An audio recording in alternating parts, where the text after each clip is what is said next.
بسم اللہ الرحمن الرحیم۔ نماز فجر اور مغرب کے بعد پڑھنے کی دو چیزیں۔ رسول اللہ صلی اللہ علیہ وسلم نے ارشاد فرمایا کہ نماز فجر اور نماز مغرب کے بعد کسی سے بات کرنے سے پہلے 7 مرتبہ دعا پڑھ لیا کرے۔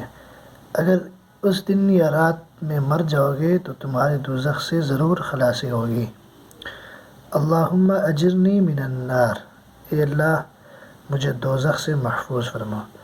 دوسری حدیث میں آیا ہے کہ رسول اللہ صلی اللہ علیہ وسلم نے فرمایا کہ نماز فجر اور نماز مغرب کے بعد ٹانگیں موڑے بغیر جو شخص 10 مرتبہ یہ پڑھ لیا کرے تو اس کے لیے ہر مرتبہ کے بدلے 10 نیکیاں لکھی جائیں گی اور اس کے 10 گناہ نامہ اعمال سے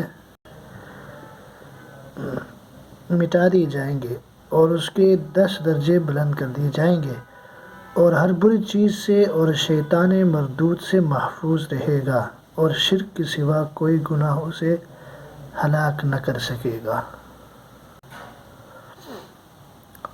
اور سب لوگوں سے افضل رہے گا۔ ہاں اگر کوئی اس سے زیادہ پڑھ کر آگے بڑھ جائے تو اور بات ہے۔ مشکوٰۃ شریف۔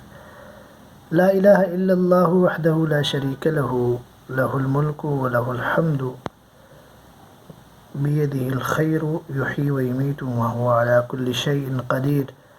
اللہ کے سوا کوئی معبود نہیں، وہ تنہا ہے، اس کا کوئی شریک نہیں، اسی کے لیے ملک ہے، اسی کے لیے سب تعریف ہے، اسی کے ہاتھ میں خیر ہے، وہ زندہ کرتا ہے اور وہ مارتا ہے، اور وہ ہر چیز پر قادر ہے۔